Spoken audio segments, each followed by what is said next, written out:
A very good morning to one and all present here. As Abraham Lincoln has rightly said, and I hereby quote, give me 6 hours to chop down a tree, and I will spend the first 4 hours sharpening the axe, counting with the mission to nurture young minds and with the motto of molding minds and shaping careers. We at GLS University's Faculty of Commerce, SMPIC, believe to make the students think out of the box. As a result of which, we have begun with a lecture series, Academics and Beyond, where we invite expert speakers on this virtual platform and try to inculcate subject specific new ideas and thoughts in the mind selecting today's most relevant and sought after topic amongst students in the commerce fraternity, that is, learning how to evolve management education. For this purpose, first of all, I would like to invite our Dean Dr. C.A. Amy Joki sir to give a welcome address for the speaker of the session. Over to you, sir. Thank you, ma'am. Good morning, Ms. Monas Vakil, resource person of the day, Dr. Ashal Bhatt, and dear students. The term management education itself pertains to find ways in managing crisis during the unfavorable situations. I think when considering the fact of global business situation and probably the socio-economical aspect, it is believed that a formal education is not only the need of hour, but we think it is a professional essentiality of the current era. Reinvention, rethinking, and rebooting is the need of the hour. May it be for the imparters or the seekers of the education, I think it is time to shape up or ship out. Today we are extremely fortunate to have with us Ms. Monas Vakil as the resource person from IIM Ahmedabad. I extend sincere gratitude to Monas ma'am for accepting our invitation for today's session. Nelson Mandela said, and I hereby quote, education is the most powerful weapon which we can use to change the world. The purpose of learning is growth for everyone, and our minds, unlike our bodies, can continue growing as long as we live. Appreciate efforts of Dr. Ashal ma'am for coordinating today's session. Thank you everyone. Ashal ma'am, you may please take the session forward. Thank you so much, sir, for such inspiring words. To share her views and thoughts on the topic of evolving management education, we have invited none other than the expert speaker for the session, Ms. Monas Vakil, who herself is an assistant manager with Indian Institute of Management, Ahmedabad, one of the top B schools of India. Also, I'm more happy to share that she is a vibrant alumni of our alma mater, Gujarat Law Society. Monas ma'am is an assistant manager with IIM Ahmedabad and has been associated with the institute for over a decade. She has recently moved to IIMA's JSW School of Public Policy and works closely with the VP JSW SPP on expanding its developmental activities. Her portfolio includes strategic business development of the school's academic activities, including executive education, outreach and relationship management, both internal and external, while overseeing the school's academic activities, including executive education, along with the programs related to school and activities related to administration. She engages with government officials, CEOs, and various heads for conversation on collaboration, partnerships, and solutioning on developing training programs to upgrade and enhance the organization's capabilities through learning interventions. Her past role in IIM Ahmedabad was heading the Custom Education Programs team at the Institute's Executive Education Programs Office, which runs 120 plus programs for 80 plus unique clients and trains around 3,500 plus executives every year. Ma'am, as Joki sir rightly pointed out, that it is the day of either to shape in or to shape out. It is our extreme pleasure to welcome you. And as we announced the session yesterday, students were so eager to interact with you, and we are happy that on this virtual platform, we are able to present their questions in front of you. So let me start with an interactive talk session with Mona's ma'am directly. Mona's ma'am, the first thing that students wanted to know your view was on how management education started in India and how did the IIMs come into picture? Yeah. First of all, thank you so much for inviting me. It's such a pleasure to come back to my alma mater and then speak. It's really great. Going back to your question, we were all aware that education has always been a government activity. It's a government domain because the government is the policy maker, the policy formulator, as well as the implementer for an education policy.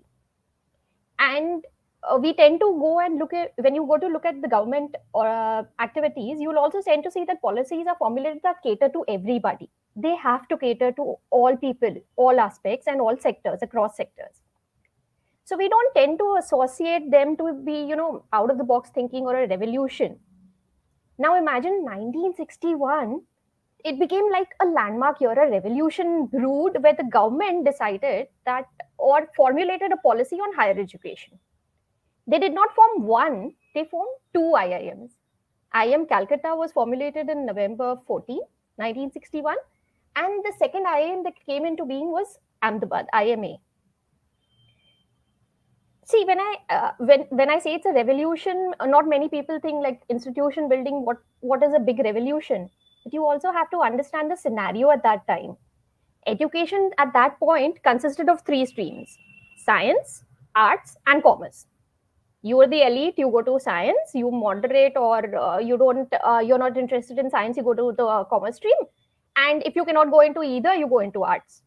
And the higher education was also consistent of these masters in commerce or an MD or something of that.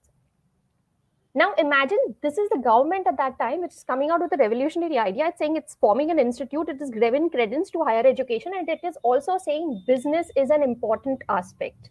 And for that, you need trained professionals. And how do you train professionals? We are developing an institute. So that's how the institutes came into formulation, and that's how the setting of management education came into India. Interestingly, IMA was not supposed to be formed in Ahmedabad. It was actually Bombay that the Harvard committee had recommended. So Calcutta was always there, but they had recommended Bombay. What happened was Vikram Sarabhai, he's a maverick visionary. He wanted the institute at Ahmedabad. So he, along with Kasturbai Lalbhai, met up with the then Chief Minister Jivraj Mehta. They convinced the government of Gujarat, who then went forth to convince the MHRD and the government of India. They managed to get land parcels from the government also. 65 acres was donated by the government at very reasonable rates. They managed to source the funding was supposed to be always from Ford Foundation, but Ford Foundation had a caveat that you would have to tie up with a top level Ivy League so that there is an exchange of ideas and there is training for the faculty members. And Sarabhai also tied up with Harvard at that time, which was another major thing that he could manage. Interestingly, IIM Ahmedabad is the first public-private partnership that was formulated in higher education. So imagine why I say 1961 was a landmark year. It was literally a revolution for management education.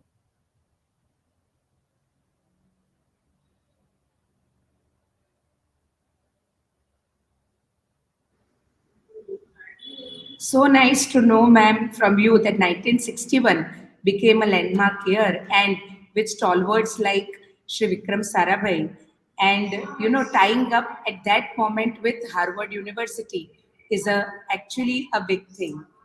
So that's so great. Thank you so much for this information. We being staying in Ahmedabad, are proud to know this. Uh, Ma'am, can you share with us that when and how did IIM became a trend as well as a necessity? I mean, more of MBA becoming a trend and a necessity amongst commerce students. Yeah. So the government took a stand and they decided to form institutes. Now, you formulated an institute, you've given physical infrastructure, you've created, the space to grow the institute. But what do institute needs to run? They need students, right? I mean, I need student to teach, to train, to educate, and who will go out in the market and promote me, and thereby promoting the institute. Now we are talking about 60s and 70s where there was very limited understanding because, like I said, there were only three streams and higher education was in those three streams. So understanding management as an education or understanding the fact that management is so essential for every aspect of anything, because the association was more business at that time. You also had to understand that this was also that era where the more of the focus was on agriculture, because of the 5 year plans that were also developing were more focusing on agriculture. That is what India consisted of, agricultural land more. 9 to 5 job and mentality was there. And people craved job security more than anything else. So most of your employees would then be the government organizations, ministries, homegrown businesses, banks. You could go into your family business or your own family professions like mills and manufacturing units were there. So there was limited scope for people to move beyond this. Now, like I said, the institutes have been formed. Now they need students to run, but they don't just need students, they also need organizations. I can train a student, I can teach a student, I can educate that student. But if the student cannot go outside and get a job, what is the, I mean, what happens to that? Then why would somebody spend on management education? So initially, most of the management schools at that time who had formulated had to put in a lot of marketing efforts, not just to promote the education to the student, but also to the organizations. That's also how they started doing placement activities for the students. And they reached out to more organizations. They would come and say, see, when you come and you can interview them, you can understand what are they doing, and you can ask them any question and they'll be able to deliver. And that's how the placement activity also started in most management institutes. Also, you also have to realize that this was also at a time that not many people were coming in. I mean, not many students were coming in. In fact, the first batch at IMA would have been around 47 students. So how do you take intake? How do you take the students? Each institute formulated its own selection process. The selection could consist of exams, which they formulated on their own. Like I would set my own exam paper and the student would answer. And I would take their entry through maybe an interview or a GD. Now comes in the 80s and 90s. And there's another storm brewing up, which is economic liberalization. You have free markets, you have open economy, you have foreign capital that is flowing, which means more organizations are coming inside the fray. Now, not just the job market opened up, there was a demand by these organizations that we need trained managers. Suddenly, MBA no longer became just an add on activity or something that you do if you do not get into another higher education stream. It kind of became like a norm. Now I have to get good job, I have to have an MBA. I want a professional growth, I have to have an MBA. This also kind of the institutes also then started feeling that selection ka criteria thoda अच्छे से होना चाहिए. So what they started thinking is formalizing a selection criteria, and that's when the students had to bell the cat. So in 1984, the first CAT started, and I think the first online exam started in 2009. It did not. It did consist of some technical glitches because there was no 4G, 5G at that time. But yeah. Then belling the cat concept and not having 4G, 5G, I'm sure this generation will find it difficult to relate with the same. But yes, it became a norm, very true. And if you want to have growth, if even if you are an engineer, MBA became a must. So that's how it is so good that this B schools came up, and with the vision of former stalwarts, we are fortunate that these people made a point to bring this institutes right at Gujarat State. Ma'am, talking about the selection process which you were mentioning, that can you give us an idea that how this selection process at academic institutes really proved to be beneficial? Um, so, like I said, the institutes had to initially promote themselves. Hmm. Not just promote themselves, they had to promote themselves to the students and to the organizations. What they start, and like I said, in the 80s and 90s, now that there's a boom, people want more MBAs. Uh, the selection process they had already kind of catered to, and they had formalized it, and it had become stabilized. But they also realized that they just didn't need to select, there has to be nurture and growth also. Because if you nurture and grow your students, not just select good students but nurture them but grow them, they will become the brand ambassador for your institute. They will go out and they will promote your institute, and it's an automatic growth at that point. The realization of how do you nurture students, that also started coming into the picture. I mean, the focus had to shift from one particular area. Initially, areas of management were also limited. You had finance, you had HR, and marketing. Now, if I have to nurture, I also have to enable a mindset shift. Education will definitely do that to a large extent, but to ensure that it is consistent, it is there throughout, it is also essential to focus on the correct way. So that means innovative pedagogy had to be brought into the fore. You could not rely on just a PPT or a lecture mode and you say, okay, this is it. When I say when the idea that management was all prevalent started and does not have to focus on finance, HR, and marketing, it also came because that was also the demand from the market. How many jobs would I have which is only consistent of marketing, finance, and HR?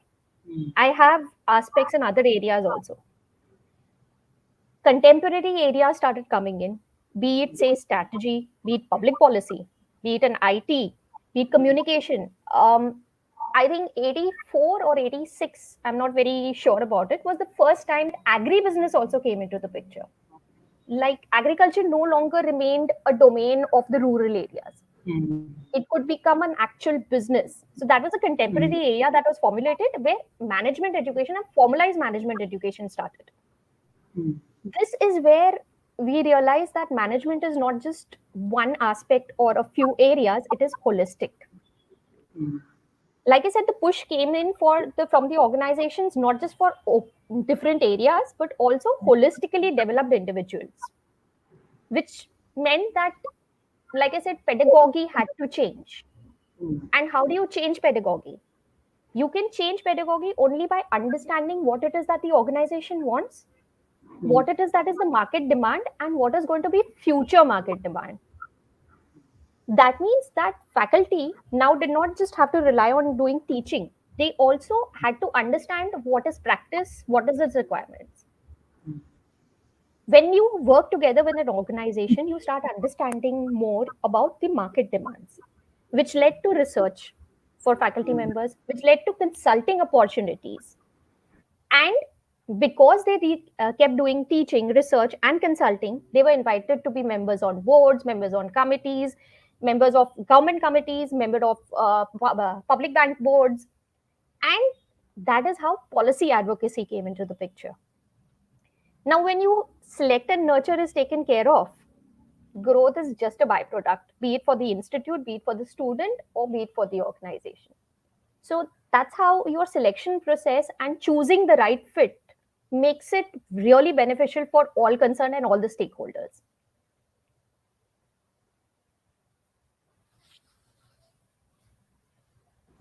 That is such a novel idea about nurturing and uh, taking into consideration the growth and development of both institutes as well as students at large. And I really liked it that, later on it is going to improve ultimately the brand value of the institute as well.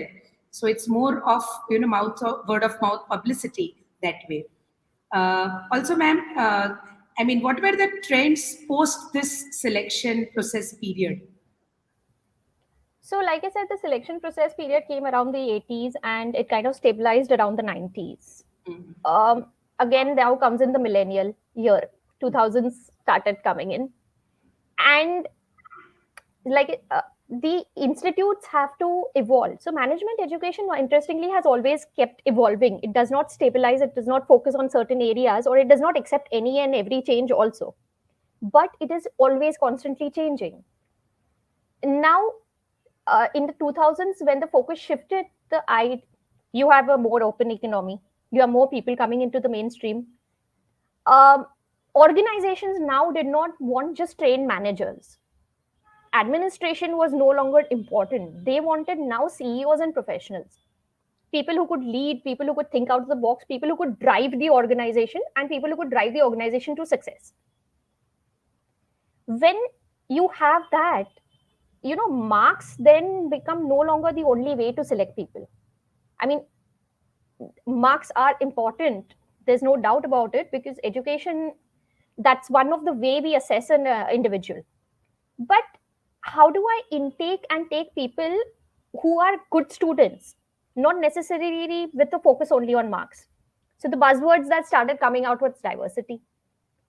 This meant that again the selection criteria had to change to incorporate this change. Your students' marks no longer were the only version. You had to look at their background, you had to look at gender diversity, you have to look at the experience diversity. Does a work experience come into the picture? If they have worked experience, would they have worked in an organization that is beyond what I would bring into the picture? What about their geography? Exchange became a prominent thing also around this time. So now when I have different versions of this, what happens is the class is varied, perspectives that come in are varied, and the course does not become a repetitive one, but it becomes more interesting because everybody comes in with a different version, a different perspective, a different idea. What became a major disruptor and still is a major disruptor was the IT boom and technology. I mean, that was disruption of education at its best. There is no limitation now on time, space, geography. Classes can be conducted anytime, any place. This completely changed the landscape totally. Management education, I think, was amongst the few who not just evolved but also embraced this change. There is a very interesting, I read somewhere in around 2015 or something. There's a very um, there's a great professor in Harvard called Michael Sandel.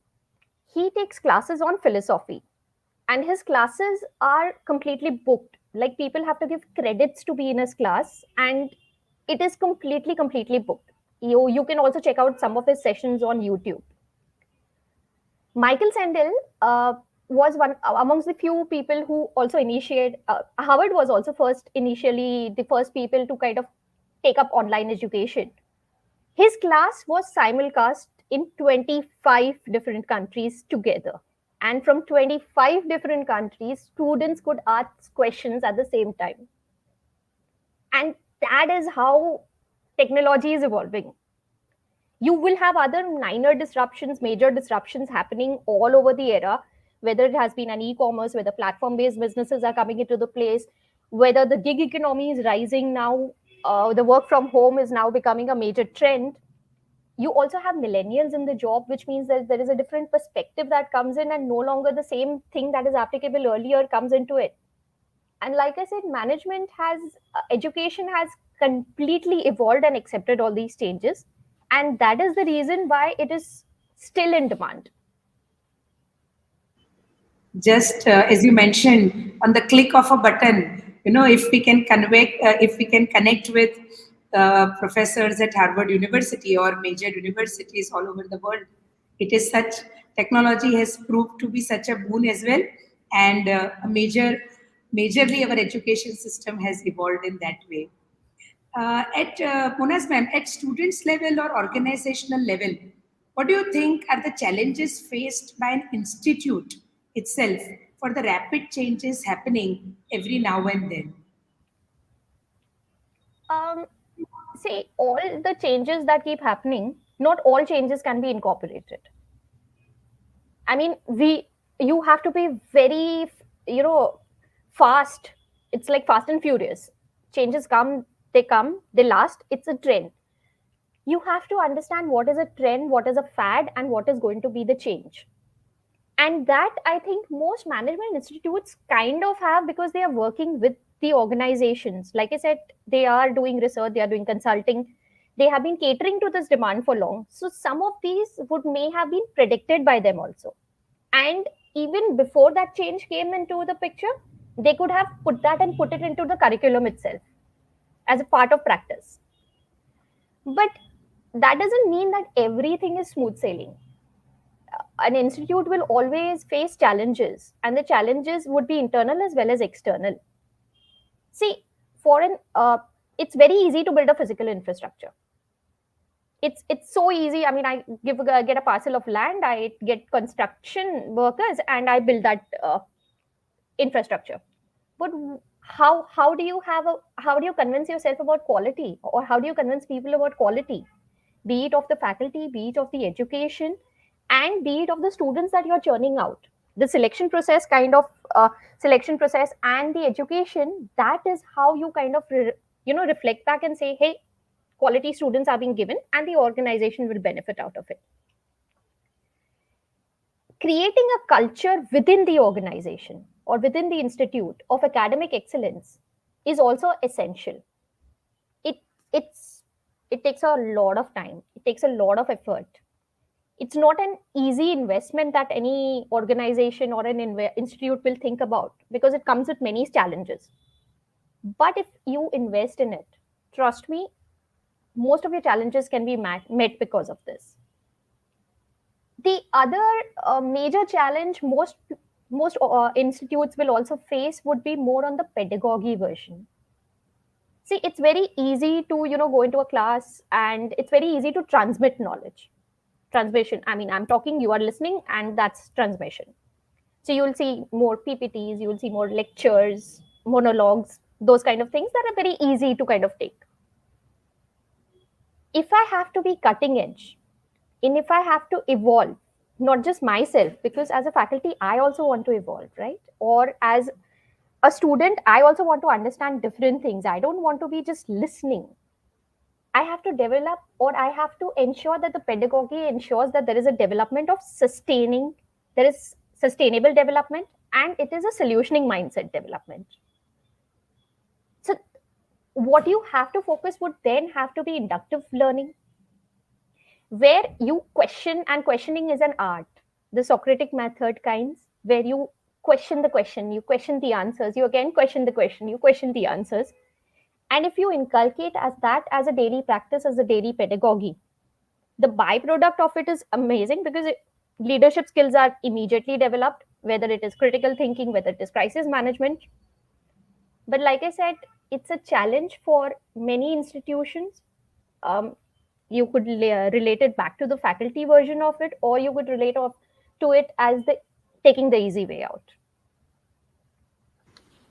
You're very right when you mentioned that creating infrastructure is so easy, but creating the right culture and the mindset of the students, and obviously the innovative pedagogies, where I think our institutes in India, they have to really work hard upon that, because following major limitations. But yeah, institutes are now changing. Faculty members are becoming more aware about their own evolvement along with the students. Uh, Another thing is that, ma'am, we wanted to know that as far as our topic goes, that how do you see the future of management education being evolved? And where you have already mentioned few things, but do you feel that there are no job shortages? And the real issue is to train graduates in skills that are in the demand of the industry. um, I'll answer the later part of your question first about the job shortages. See, I this is my personal viewpoint. I think it depends on how the institute takes the viewpoint, or how the management education college school would take that viewpoint. If I select the right people, if my reputation is great, if my outreach is far and wide, and I ensure that I am not just skilling the person, I am developing leaders of enterprises, I'm developing leadership managers or leadership management thinkers also. Your job shortage will not be there. Areas will change. Today you may have an IT boom, tomorrow you would have an AI boom, then you would have big data, you would have a different boom that will come in. But if I have created a solutioning mindset in that person, if I have developed that person to think beyond the box, to question everything, and to do what is done best for the organization, or what is best for the greater good, trust me, I don't think there could be a job shortage then. Because if one area is going down, there is another area that is developing. So, I mean, it is up to you and the institute, and it is also up to the student themselves, how much they want to upskill themselves, how much they want to be an outreach and go outside and do something different. They cannot rely on one MBA degree that they've got 20 years back and say, hey, I got an MBA and I've kind of made it. So, like I said, management education evolves, and you also would have to evolve to ensure that there is no job shortage. Interestingly, management education in India came in with a government policy, and it changed the scenario. More interesting fact is, it is the government policy which is again changing the scenario and setting the tone for the future. So in 2017, the IM Act, 2017-2018, the IM Act came into the picture. This made all the Indian institutes of management, around 20 at that time, they're 27 now, to all of them autonomous. Now you have to grow, you have to nurture your own self. Selection तो आपने पहले ही कर लिया है, अब खुद को भी ग्रो करो और खुद को भी नर्चर करो. Now, the one good thing about most of the IIMs is there is a software of academic culture. They have developed this over a period of time. They have worked on it, and that is the reason why you choose that particular institute. Now the idea had to be that you have to develop a hardware, and that hardware was physical infrastructure.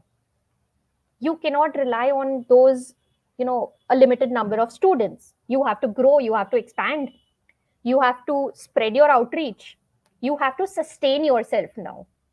Like I said, it's you autonomous now. So interestingly, this also led to a new age for mentoring. Established institutes now started focusing on developing activities, not just developing areas or developing new, visioning, but institution building. IIM Ahmedabad is one of the few institutes which has mentored IIM Udaipur and IIM Nagpur. So the institution building process also started, and most management institutes now reached out to that stage. What I see as a major trend in education is it is always the outside that is going to affect the internal trends. So it is what is the requirement of the day that will affect the internal processes or the internal changes that will come into education. There is a new change that has come in. No longer you want a 3+2. The 3+2 is no longer the trend in education. I would have an MBA. I have gone out. I have worked into an organization for 10 years. I am a professional now. I want to grow. I want to upskill. I want to change my job, or I want to change my area. But that MBA that I had about 8 or 10 years ago is no longer valid. So that is where 1-year MBAs came into the picture. The 1-year MBA trend started. It's not a trend, it is still there. Because I have to change, I have to evolve. And the management institutes also evolved by embracing it. And many of them now offer 1-year MBAs. While this will stay, that is a definite, for some time it is going to trend. It's not just a fad that has suddenly come into the picture.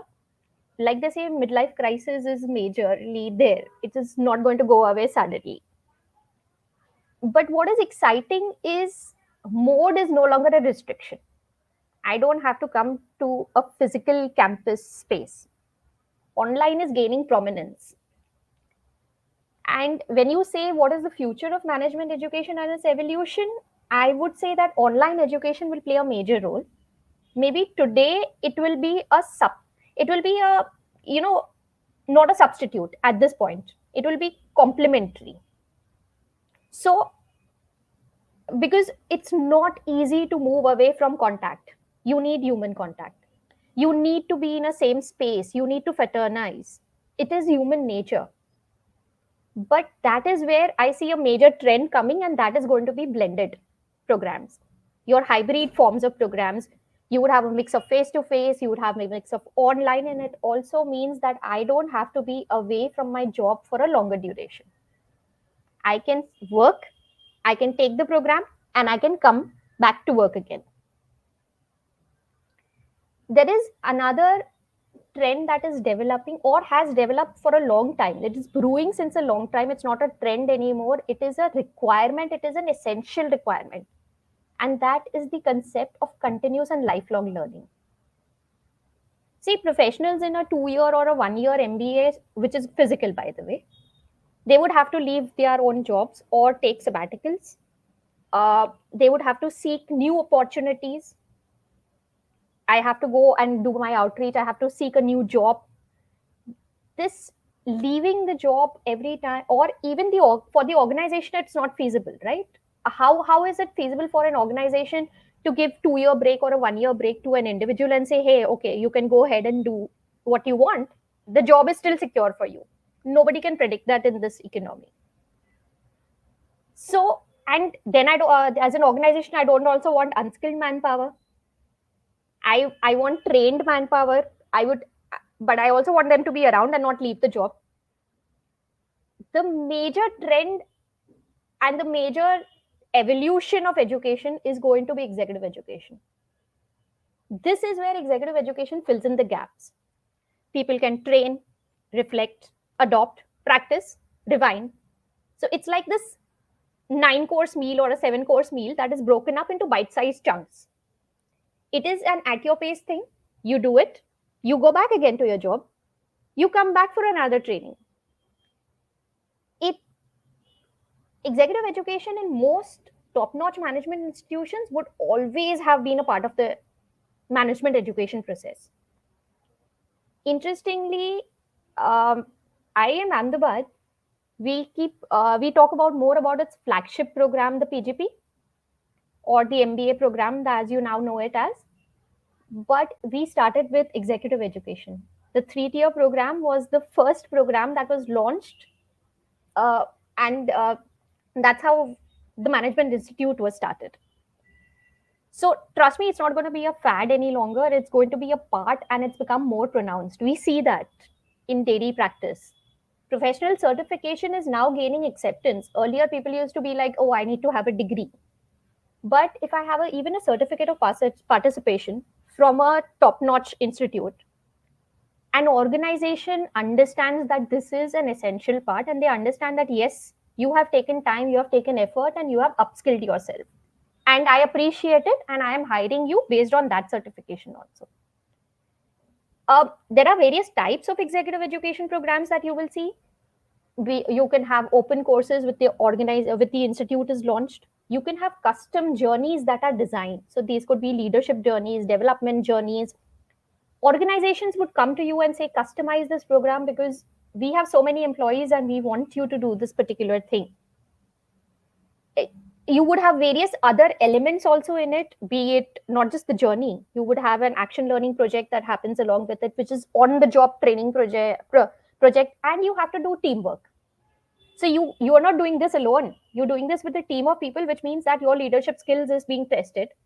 Your ability to do co-working with critical thinking, problem solving, your communication skills, what is your enthusiasm, that's all being tested. And at the same time, you have to ensure that if you do not if you your team has to understand you, and you have to understand the team, and you have to embrace those changes. So that's how a project is done, and then how that same project is put into practice. We've also tended to see that a lot of the action projects that come into from executive education have been put into practice by the organization itself, and they are successful, super successful, to the effect that many of them are earning crores out of it. So that is definitely the new evolution. And that's such a nice way, Mona's ma'am, to put everything into one frame, right from upskilling your own self to working with the team members and to have critical thinking at the same time. And basically, everything, ultimately leads to developing your leadership qualities. So it's how you are going to pursue your future career. And I'm sure that our commerce students who are listening to this talk session, they are getting so nice inputs and they are making themselves ready for their future growth. Another thing, ma'am, that do you feel that the unprecedented economic and technological strides in today's business world has given rise to great opportunities for newer methodologies and innovative goals at the same time of knowledge sharing in the field of management? Definitely, like I said, technology has always been the disruptor, and it is going to be a disruptor even now. There are newer versions and newer forms of technology coming in. The only thing is, how much are we going to intake? Because it is time, and it is a lot of investment that an organization or a management institute would need to make. A B school needs to make a substantial amount of investment. So it cannot just invent in the next big thing, assuming this is the next big thing, while something else comes into the future. There's a lot of thought process that goes behind adopting a new technology. But we are do I think most management institutes have started taking this, most government management institutes are taking this up. Slowly and surely, yes, it will happen. But for that, you also need to have, you know, a fabulous internet service. When I say technology, it relies on more internet because you're looking at online and hybrid classes. If my if I do not have if I have uninterrupted data, it makes a lot of difference. But what happens if I do not have a data outreach only? So it will take some time to kind of completely change from a physical mode and go into a completely online mode. But there are new versions that are coming in, and which is very exciting for management education. You will soon, these are already started in different places. You have a subscription model. So where when I was talking about continuous and Sorry, Mona's, lifelong, I think you're, while talking about internet connectivity, Mona's, can you hear me? Can you hear me?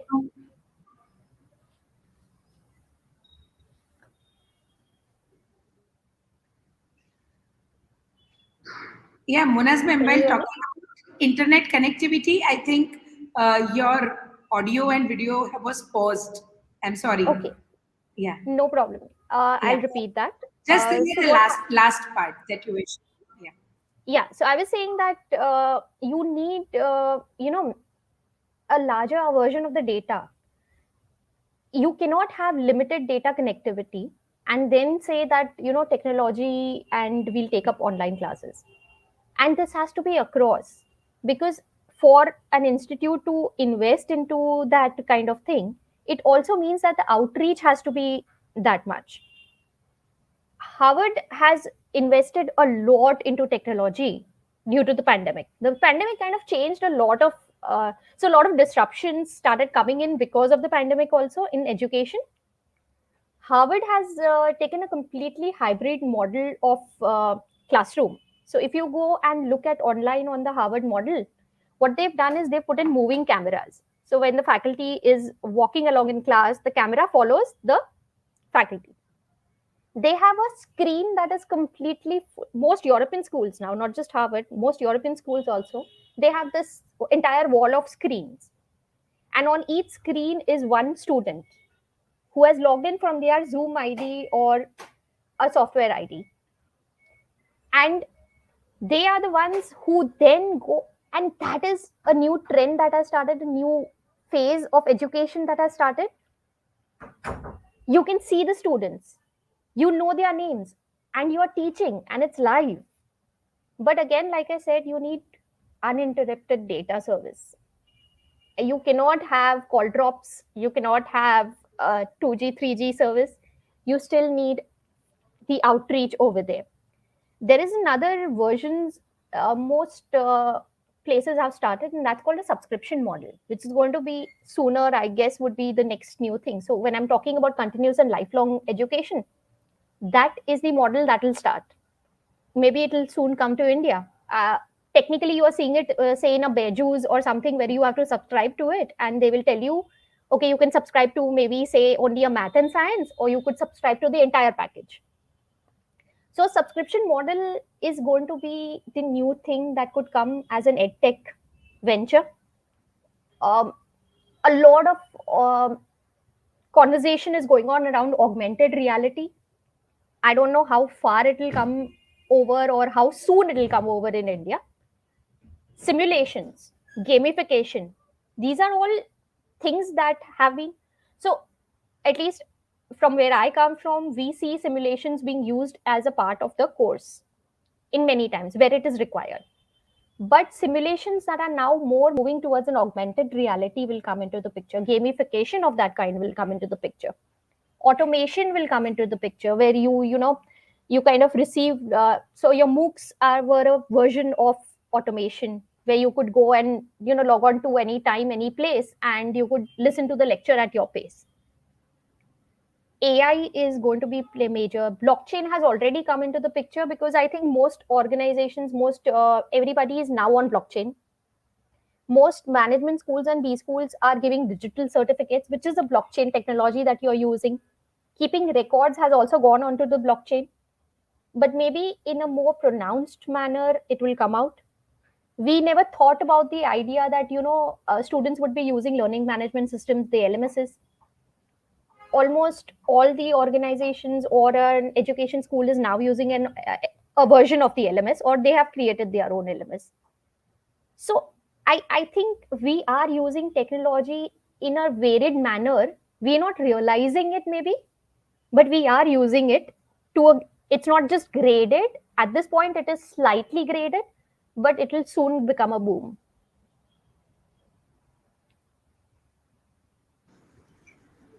Yeah, that is absolutely right. And I really like the way you pointed out that not only from the institute level, but at the opposite end also. And India being a developing country, but now we are fortunate enough that internet facilities have reached in the remote corners of various villages as well.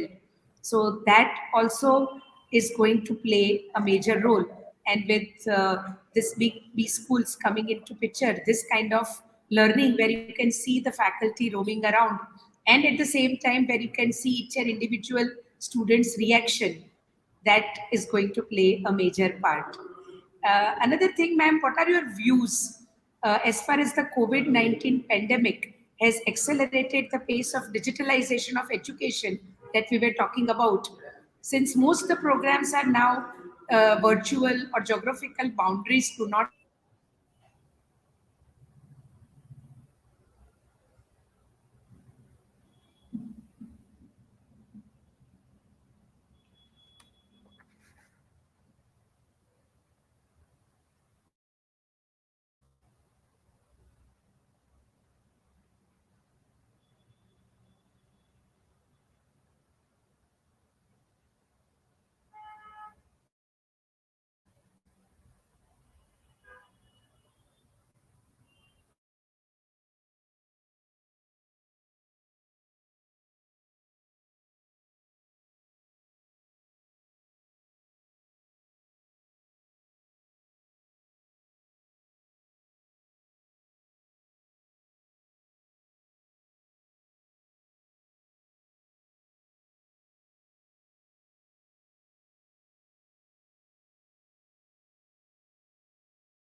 Hi, I'm so sorry, Ashil. I think I lost you. Yeah, no, in fact, even there was some connectivity issues here as well. That's okay. Yeah, Monas ma'am, the last thing that I was asking is that what are your views as far as this COVID 19 pandemic has accelerated the pace of digitalization of education, since most programs are now virtual and geographical boundaries do not matter. So, what I think the last point that we were discussing is that, and I was mentioning that now we are fortunate enough that internet has reached the remote villages of India as well. So, what are your views on that? Um, like I said, the COVID-19 pandemic actually accelerated online learning or more versions of online learning. But what is going to happen and what is going to be a major thing, we still, I mean, I would personally believe is that we will not be able to go completely online. You still need, the outreach, you still need to have human contact. So, but it is accelerating blended learning. So the form of blended learning, and the blended learning program can be spread across a year also. It's not necessary that the blended learning program has to be, delivered in a 2 month, 3 month mode itself. So for working professionals specifically, where blended learning will come into the picture, you can start with a design which will have them maybe say 3 touch points or 4 touch points during a spread of a year. Say every quarter you come for 3 days, 4 days, meet your own people. There are certain aspects of management that need to be delivered in person. You have role plays, you have them forming into teams. You cannot have them, completely isolated and doing things on their own. So you want them to come and, meet with people, talk to them, understand teamwork. So that is going to be, I think blended is going to become a major thing. We still haven't seen that as much, but it will soon become the next major thing.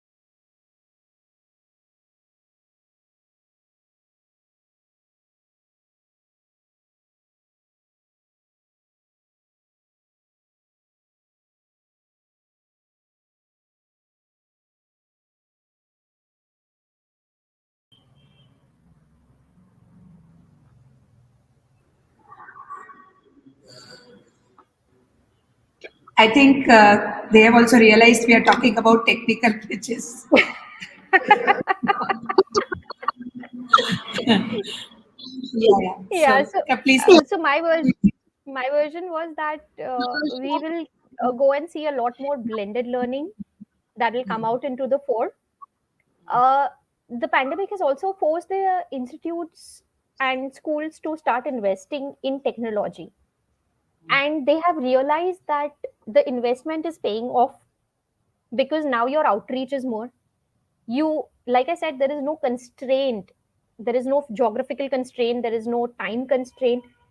Your outreach is spreading, which means this is going this investment is definitely paying off. It may not be a completely online for short courses or short subjects matters for that matter, or a certain particular functional area courses. You may want to go completely online, but there are certain, when you talk holistic management, there are aspects where we are talking about team building, where we are talking about communication, and these are the aspects where you want them to be, your student or your participant. If it is an executive education, you want your participant. If it's an MBA, you want your student.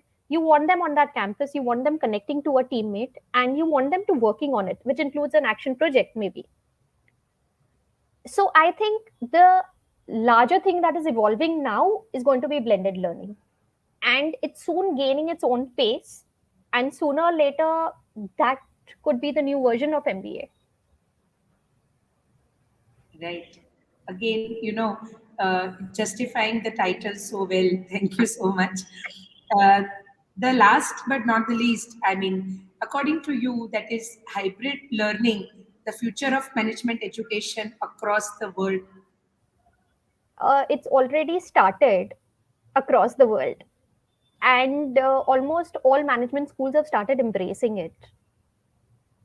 And people are also comfortable. It works out better if you are a professional where I don't, like I said, I don't have to leave my job, I don't have to leave my workspace. Most hybrid courses that are offered are also weekend models that are offered, which means that again it's at my pace and at my time. And because that is gaining a lot more traction, yes, I think hybrid is going to be a major trend.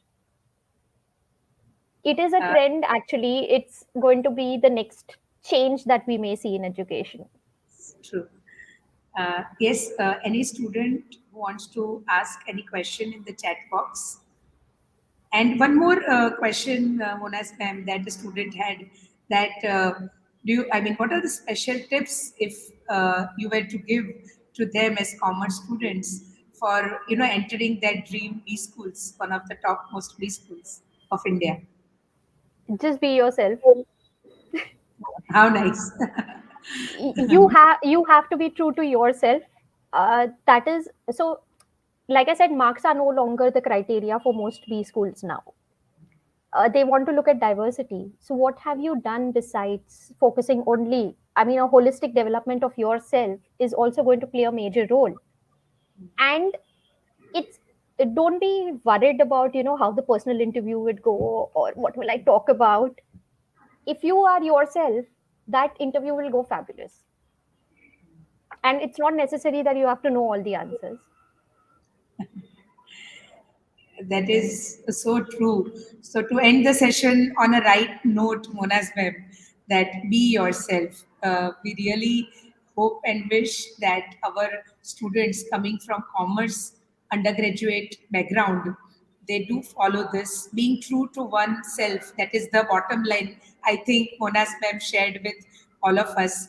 And right, justifying, the topic in such a lucid and a nice manner. We thank you so much, Monas ma'am, to be present, to share your experiences on campus, and to give your valuable time as well. Because I'm sure that commerce students, they have B schools as their dream institutes right now. And how to understand a B school right from an organizational perspective as well as from a student's viewpoint. So today, Mona's ma'am really, put that everything in one frame, right from communication, leadership skills. And I was just listening to her that how in each and every manner she has described that what a professional needs to inculcate and how their skills must be developed. Thank you so much, ma'am. It was our entire pleasure to have you. Thank you so much, students, for joining. And I really hope and wish that this session is going to be so helpful to you for your future career growth and development. I hereby thank GLS Management for giving us this wonderful opportunity. And as Mona's ma'am was rightly pointing out, that not only infrastructural facilities, but from day one, the internet connections and that is provided here at the institute itself has provided us a platform that we could conduct so many virtual sessions online. And now again on this hybrid teaching mode, I thank our dean and dr CA Joki sir and my colleagues and the staff for helping us out. Thank you so much, ma'am. Thank you for the Thank you so wonderful much. session. Thank Thank you. you so much. Yeah, Pleasure. have a good day. Yeah. Bye bye. Bye.